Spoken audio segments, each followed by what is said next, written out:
ನಮಸ್ಕಾರ. ಮಹಿಷಿ ಲೇರ್ನಲ್ಲಿ ಮಣಿಕಂಠನ ಆಗಮನ ಕೃತಿಯ 10ನೇ ಭಾಗದ ಕೆಲವು ಮುಖ್ಯ ವಿಷಯಗಳನ್ನ ಸ್ವಲ್ಪ ಆಳವಾಗಿ ನೋಡೋಣ ಇವತ್ತು.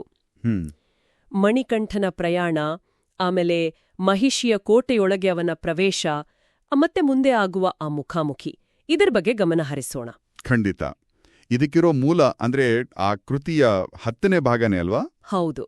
ಸರಿ, ಈಗ ಋಷಿಯ ಆಶೀರ್ವಾದ ಸಿಕ್ತು ಮಣಿಕಂಠನಿಗೆ.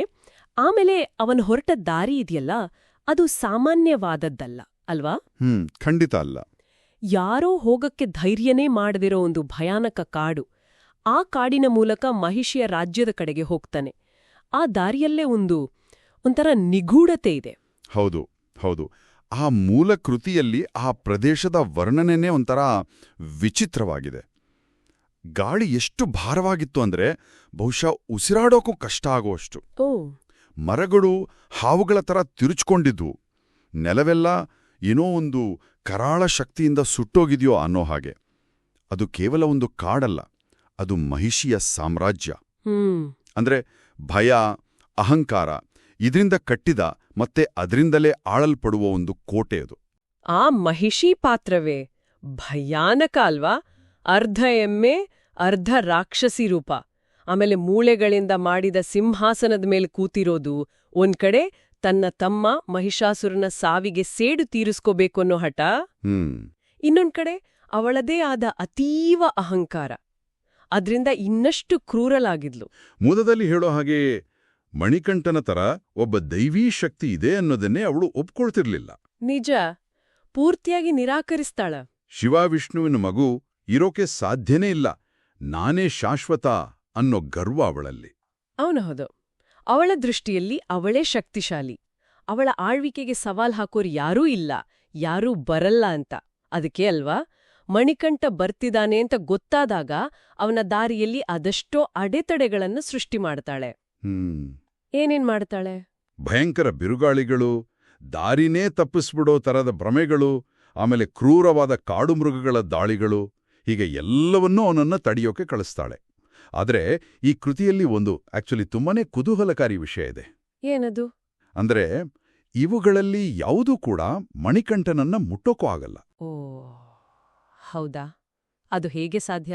ಅಷ್ಟೆಲ್ಲ ಅಡೆತಡೆಗಳು, ಆದ್ರೂ ಅವನು ನಡೀತಾನೆ ಇರ್ತಾನಾ?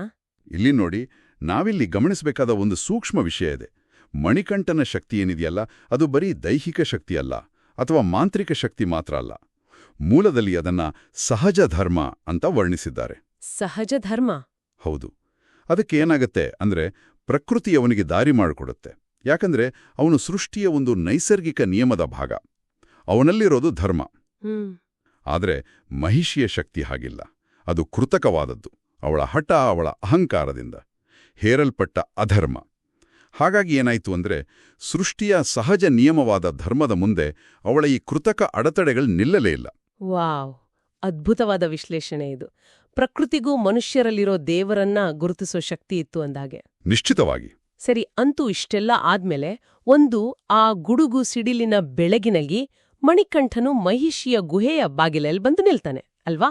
ಪ್ರಕೃತಿ ಅವನ ಆಗಮನವನ್ನ ಸಾರಿದ ಹಾಗೆ. ಸರಿ. ಅದೇ ಸಮಯಕ್ಕೆ ಗುಹೆಯೊಳಗೆ ರಾಕ್ಷಸಿ ಮಹಿಷಿ ಇದ್ದಾಳಲ್ಲ, ಅವಳು ಹಿಂದೆಂದೂ ಅನುಭವಿಸದೇ ಇದ್ದ ಒಂದು ಹೊಸ, ಒಂಥರ ವಿಚಿತ್ರವಾದ ಭಾವನೆಯನ್ನ ಅನುಭವಿಸ್ತಾಳೆ. ಏನದು? ಅದು ಭಯ. ಭಯವೇ? ಅಷ್ಟು ಅಹಂಕಾರಿ ಕ್ರೂರಿಗೆ. ಹೌದು. ಅಷ್ಟು ಅಹಂಕಾರ ಕ್ರೌರ್ಯದ ಮೂರ್ತಿಗೆ ಭಯ ಹುಟ್ಟಿದ್ದು ನಿಜಕ್ಕೂ ಗಮನಿಸಬೇಕಾದ ಅಂಶ. ಬಹುಶಃ ಅವಳಿಗೆ ಒಳಗೊಳಗೆ ಗೊತ್ತಾಗಿರಬಹುದು, ಆ ಬಾಲಕ ಬರೀ ಒಬ್ಬ ಶತ್ರು ಅಲ್ಲ, ಅವನು ತನ್ನ ಅಧರ್ಮದ ಆಳ್ವಿಕೆಯ ಅಂತ್ಯದ ಸಂಕೇತ ಅಂತ. ಇಲ್ಲಿ ನಿಜವಾಗಿಯೂ ರೋಚಕವಾಗೋದು ಅಂದ್ರೆ ಮಣಿಕಂಠನ ಆಗಮನದ ರೀತಿ. ಅವನು ಯಾವನೋ ರಾಜಕುಮಾರನ ಹಾಗೆ ಸೈನ್ಯದ ಜೊತೆ ಬರ್ಲಿಲ್ಲ. ಇಲ್ಲ. ಅಥವಾ ದೊಡ್ಡ ಯೋಧನ ತರ ಆಯುಧಗಳ ಆರ್ಭಟದೊಂದಿಗೇನೂ ಬರ್ಲಿಲ್ಲ. ಆದ್ರೆ ಮೂಲದಲ್ಲಿ ಹೇಳೋ ಹಾಗೆ ಅವನು ಧರ್ಮವೇ ಮಾನವ ರೂಪದಲ್ಲಿ ಬಂದ ಹಾಗೆ ಇದ್ನಂತೆ. ಏನಿದರ ಆಳವಾದ ಅರ್ಥ? ಇದು ಬಹಳ ಮುಖ್ಯವಾದ ಪಾಯಿಂಟ್. ಇದರ ಅರ್ಥ ಏನು ಅಂದ್ರೆ ಅವನು ಕೇವಲ ನೀತಿ ನಿಯಮ ಪಾಲಿಸೋನು ಅಥವಾ ಒಳ್ಳೆ ಉದ್ದೇಶ ಇಟ್ಕೊಂಡಿರೋನು ಮಾತ್ರ ಅಲ್ಲ. ಅವನು ಸ್ವತಃ ಸತ್ಯ, ನ್ಯಾಯ, ಸೃಷ್ಟಿಯ ಸಮತೋಲನ ಇದರ ಒಂದು ಸಾಕಾರ ಮೂರ್ತಿಯಾಗಿ ಬಂದಿದ್ದಾನೆ. ಅವನ ಆಗಮನ ಅಂದ್ರೆ ಬರೀ ಒಬ್ಬ ವ್ಯಕ್ತಿ ಬರೋದಲ್ಲ, ಅದು ಒಂದು ತತ್ವದ, ಒಂದು ಆದರ್ಶದ, ಅಂದ್ರೆ ಧರ್ಮದ ಪ್ರವೇಶ. ಎಲ್ಲಿಗೆ? ಮಹಿಷಿಯ ಅಧರ್ಮದ ಕೋಟೆಯೊಳಗೆ. ಅದಕ್ಕೆ ಆ ಮುಖಾಮುಖಿಯ ಕ್ಷಣ ಈಗ ತುಂಬ ಹತ್ರ ಬಂದಿದೆ. ಇನ್ನು ಲೆಕ್ಕಾಚಾರದ ಸಮಯ. ಸರಿ. ಇದನ್ನ ನಾವೊಂದು ದೊಡ್ಡ ಚಿತ್ರಣಕ್ಕೆ ಜೋಡಿಸಿ ನೋಡಿದ್ರೆ, ಮಣಿಕಂಠನ ಆಗಮನ ಬರೀ ಒಬ್ಬ ಬಾಲಕ ಕೋಟೆಗೆ ಬರೋದಲ್ಲ. ಇದು ಧರ್ಮ ಮತ್ತು ಅಧರ್ಮಗಳ ನಡುವಿನ ಒಂದು ದೊಡ್ಡ ಮೂಲಭೂತ ಸಂಘರ್ಷದ ಶುರುವಾತಿದು. ಹೌದು. ಮಹಿಷಿಯ ಕೋಪ, ಸೇಡು, ಅಹಂಕಾರ ಇದೆಲ್ಲ ಅಧರ್ಮವನ್ನ ಪ್ರತಿನಿಧಿಸಿದರೆ, ಮಣಿಕಂಠ ಅವನು ಸಹಜ ಧರ್ಮದ ಸಾಕಾರ ಮೂರ್ತಿ. ಹಾಗಾದ್ರೆ ಇದೆಲ್ಲದರ ಅರ್ಥವೇನು? ಕೊನೆಯದಾಗಿ ಕೇಳುಗರು ಯೋಚನೆ ಮಾಡ್ಲಿಕ್ಕೆ ಒಂದು ಪ್ರಶ್ನೆ ಎಲ್ಲಿದೆ. ಮಾನವ ರೂಪದಲ್ಲೇ ಬಂದಿರೋ ಸಾಕ್ಷಾತ್ ಧರ್ಮವೇ ಇಷ್ಟೊಂದು ಆಳವಾಗಿ ಬೇರೂರಿರೋ ಕೋಪ, ಸೇಡು, ಅಹಂಕಾರವನ್ನ ಎದುರಿಸಿದಾಗ ಆ ಸಂಘರ್ಷದ ನಿಜವಾದ ಸ್ವರೂಪ ಹೇಗಿರಬಹುದು? ಒಳ್ಳೆಯ ಪ್ರಶ್ನೆ. ಅದು ಕೇವಲ ಶಾರೀರಿಕ ಶಕ್ತಿಯ ಪರೀಕ್ಷೆಯಾಗಿರುತ್ತಾ? ಅಥವಾ ಅದಕ್ಕಿಂತ ಮಿಗಿಲಾಗಿ ಮೂಲಭೂತವಾಗಿ ಒಂದು ನೈತಿಕ, ಒಂದು ತಾತ್ವಿಕ ಹೋರಾಟವಾಗಿರುತ್ತಾ? ಯಾವ ರೀತಿಯ ಹೋರಾಟವನ್ನ ನಾವು ನಿರೀಕ್ಷಿಸಬಹುದು?